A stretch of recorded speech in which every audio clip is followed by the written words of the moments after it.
Hai, gue Wisnu Kumoro dan selamat datang kembali di channel gue. Bukan, ini bukan channel gue, ini channel orang, ini channelnya Sobat HP. Dan gue bajak kali ini, jadi mohon maaf kepada Om Moldi dan Om Irwan karena gue lagi bajak channelnya kali ini. Gue mau tebar pesona.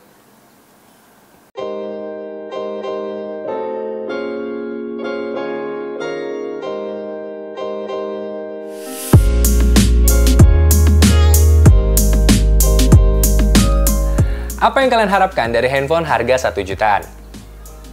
Kalau kalian beli baru, mungkin kalian akan dapat handphone yang cupu dan mungkin rasanya kayak buang-buang uang.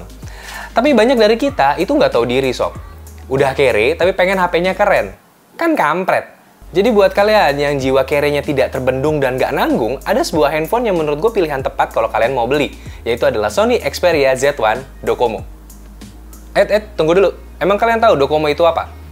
Docomo itu bukan nama pasta gigi anak kecil zaman dulu. Docomo itu bukan nama pulau yang ada di Nusa Tenggara. Docomo itu adalah nama provider seluler yang ada di Jepang. Jadi banyak yang salah tangkep kalau Docomo itu dikira handphone rakitan asal Batam. Bukan, Docomo itu adalah handphone bekas dari Jepang yang dijual kembali di Indonesia melalui Batam. Jadi satu hal yang bisa dipastikan kalau handphone Docomo itu sudah bisa dipastikan adalah bekas. Dan pertanyaan selanjutnya, kenapa masuknya banyak lewat Batam? Mungkin kalau kalian ada yang tahu, silahkan tulis di komen. Dan mengenai Sony Xperia Z1 Docomo ini, sebenarnya ini adalah handphone yang jadul banget karena rilisnya sudah 3 tahun lalu, tahun 2014. Mengenai desainnya, ini ada desain yang khas Sony banget. Ngotak berbahan metal di bagian frame dan juga kaca di bagian belakang. Dan menjadi ciri khasnya adalah sebuah logo Docomo besar di bagian jidat dan bagian bawahnya ada logo Sony. Jidat handphonenya ya, bukan jidat gue. Hal yang gue suka dari handphone ini adalah karena ukurannya mungil, jadi enak buat dipegang-pegang. Maksud gue untuk digenggam karena ukuran layarnya cuma 4,3 inch dengan resolusi HD 720p. Jadi gambar yang dihasilkan oke dan cemerlang menurut gue, warnanya juga asik, sudut pandangnya juga oke. Dan Sony juga menyematkan teknologi yang ada di TV-nya dia ke handphone ini, yaitu adalah Triluminos Display dan X-Reality Engine. Masalah performa, handphone ini kalau di-compare dengan handphone-handphone yang ada di pasaran saat ini dengan harga yang sama, menurut gue jauh lebih baik karena sudah didukung oleh Snapdragon 800 dengan Adreno 330, RAM 2GB, dan internal storage 16GB, plus ada slot micro SD. Spek kayak gini, menurut gue ini sangat-sangat layak kalau dibandingkan handphone-handphone 1 jutaan yang ada sekarang. Buat main game HD, ini masih kuat kok, bahkan menurut gue ini lancar banget. Ya, keluhan satu-satunya adalah karena layarnya yang kecil, jadi mungkin buat sebagian orang tidak terasa maksimal. Apalagi kalau jari kalian gede banget sampai nutupin seluruh layarnya ya. HP ini memang hanya punya 1 slot SIM, tapi sudah mendukung konektivitas 4G untuk semua provider di Indonesia, jadi nggak ada masalah menurut gue. Sensor-sensor yang ada di HP ini juga komplit sob, bahkan gyroscope pun ada. Tapi jangan ditanya gyroscope-nya ini palsu atau enggak, karena Sony udah pasti nggak level bikin sensor yang gyro-gyroan gitu, nggak level. Levelnya beda. Dan sebenarnya handphone ini sudah punya sertifikasi IP58, jadi katanya sih tahan air dan debu.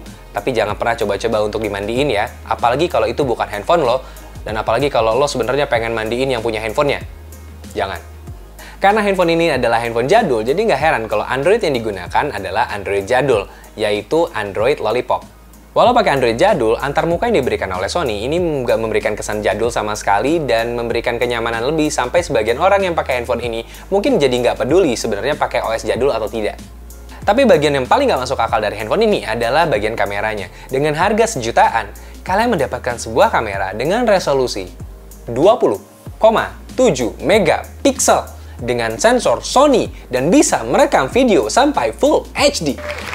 Wow, biasa aja kan? Dan juga ada fitur tambahan yang nggak dimiliki oleh handphone-handphone sejutaan lainnya, yaitu adalah dedicated shutter button, dimana kalau kalian memotret sebuah objek, rasanya seperti bukan menggunakan handphone, tapi seperti menggunakan kamera digital langsung. Jadi, memberikan sebuah experience yang lebih untuk hal fotografi.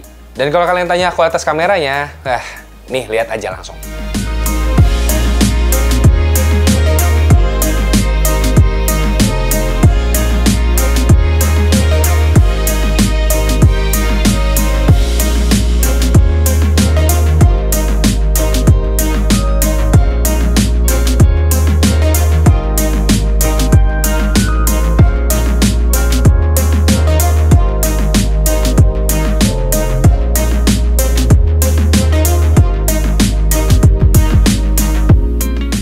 Gimana hasil kameranya? Biasa aja kan? Jadi menurut gua, HP ini masuk kategori layak untuk dibeli dengan beberapa catatan. Pertama, ini adalah handphone second atau handphone bekas. Jadi kalau kalian mau beli, kalian harus terima konsekuensinya sendiri.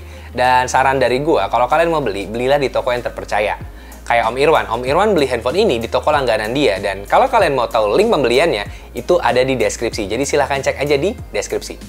Dan yang kedua, OS di handphone ini adalah OS Lollipop. Jadi kalau kalian pengen merasakan OS yang lebih baru atau bahkan OS Nougat, kalian bisa install custom ROM-nya. Dan yang ketiga, ini adalah handphone murah, sob. Jadi kalau kalian beli handphone ini, ya sudah, terimalah dan syukurilah.